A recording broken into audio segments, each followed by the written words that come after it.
বাসন্তীর পর এবার অস্ত্র উদ্ধার মগরাহাটে। মগরাহাটে 5টি রিভলভার, একটি পাইপ গান এবং 41টি কার্তুজ উদ্ধার। কালাপাহাড় গ্রামে পুলিশের অভিযানে অস্ত্র উদ্ধার। ঘটনায় গ্রেফতার করা হয় আব্দুল্লাহ ওরফে বাবলু নামে এক ব্যক্তিকে। কাকে অস্ত্র বিক্রির ছক ছিল, যাবতীয় বিষয় খতিয়ে দেখছে পুলিশ। কথা বলবো নকিবউদ্দিন গাজী, আমাদের প্রতিনিধি রয়েছেন সরাসরি আমাদের সঙ্গে। নকিব, আবারও একবার রাজ্যে অস্ত্র উদ্ধার এবং একজনকে ইতিমধ্যেই গ্রেফতারও করা হয়েছে। কি উদ্দেশ্যে এই অস্ত্র মজুদ, কাকে বিক্রি করার ছক, কোনো আপডেট কি পাওয়া গিয়েছে এখনো পর্যন্ত পুলিশ সূত্র মারফত?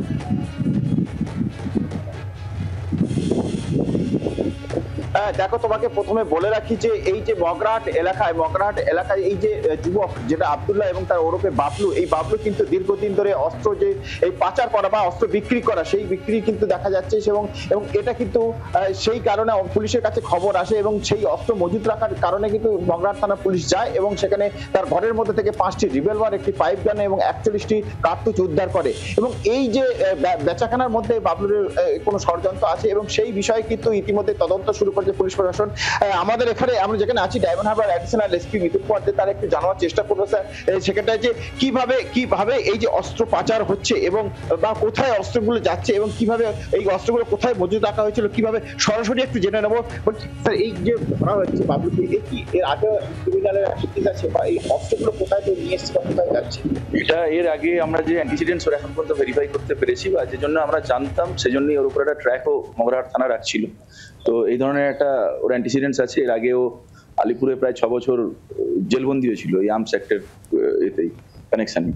তো এবারও আমরা যা এই র্যাকেটের যা অ্যাঙ্গেল হতে পারে, এই পুরো রুটটা কি আছে, ট্রানজিটের কারা রিসিভার আছে, কোথা থেকে এটার ম্যানুফ্যাকচারিং হচ্ছে, every aspect will be duly looked into.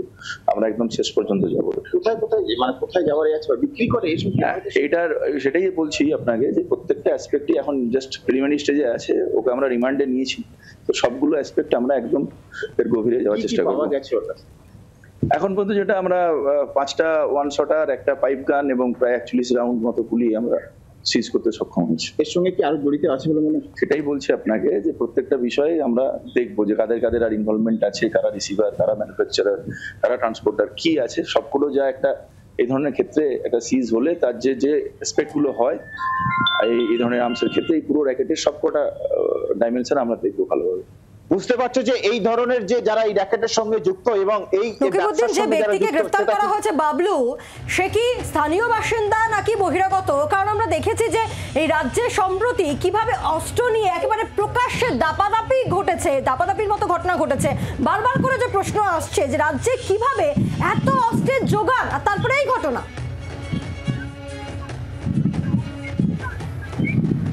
এটাই তো প্রশ্ন এখন সাধারণ মানুষের প্রশ্ন যে এত অস্ত্র আসছে কোত্থেকে এবং অস্ত্রগুলো কোত্থেকে আসছে এবং কোথায় যাচ্ছে।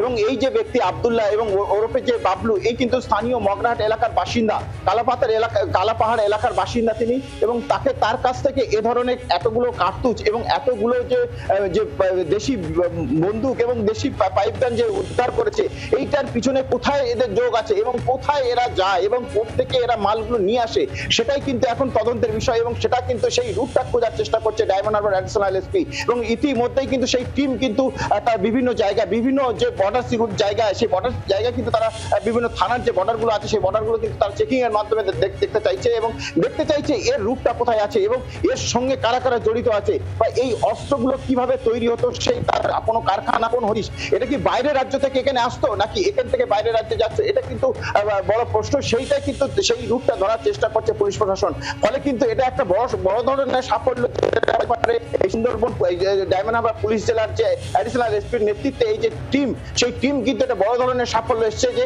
যেখানে 5খানা একজন রেখে দিয়েছে, 5খানা এই পিস্তল এবং একটি পাইপ গান, 41টি কার্তুজ। ভাবা যায় যে একটা ব্যক্তি এভাবে মজুদ রেখেছে, সেই কারণে এই যে অস্ত্র, বেআইনি অস্ত্র মজুদ রাখার কারণে কিন্তু তার বিরুদ্ধে অস্ত্র মজুদ রাখার আইনে তাকে গ্রেফতার করা হয়েছে। তার বিরুদ্ধে কোথাও কি এই যে বিপুল পরিমাণে অস্ত্র উদ্ধার হয়েছে, কোথাও কি ট্রানজিট রুট হিসেবে ব্যবহার করা হচ্ছিল এই গ্রামকে? তার জন্য কি কোথাও থেকে এনে এখানে এগুলো মজুত করা হচ্ছিল, তারপরে সাপ্লাই করার পরিকল্পনা ছিল, সে বিষয়ে কিছু কি আভাস পাচ্ছ?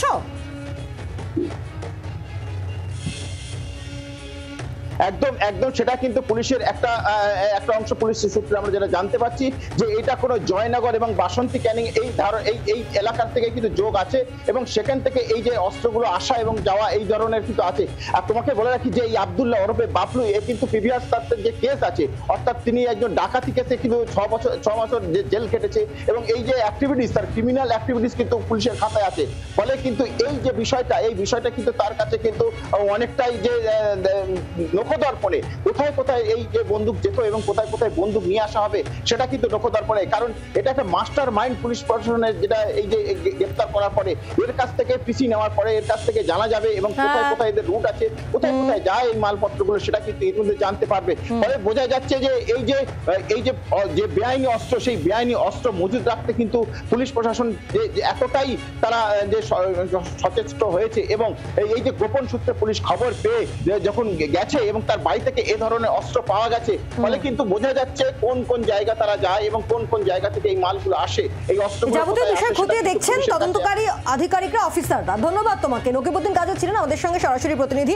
যে ব্যক্তিকে গ্রেফতার করা হয়েছে তার ক্রিমিনাল রেকর্ডও আছে, সে এর আগে 6 বছর জেলও কেটেছে এমনটাও পুলিশ সূত্রে জানা যাচ্ছে। সেক্ষেত্রে এই ব্যক্তিকে গ্রেফতারের পর এই পুরো চক্র সম্পর্কে আরো নথি, আরো তথ্য পাওয়া যাবে এমনটাই আশা পুলিশ অফিসারদের।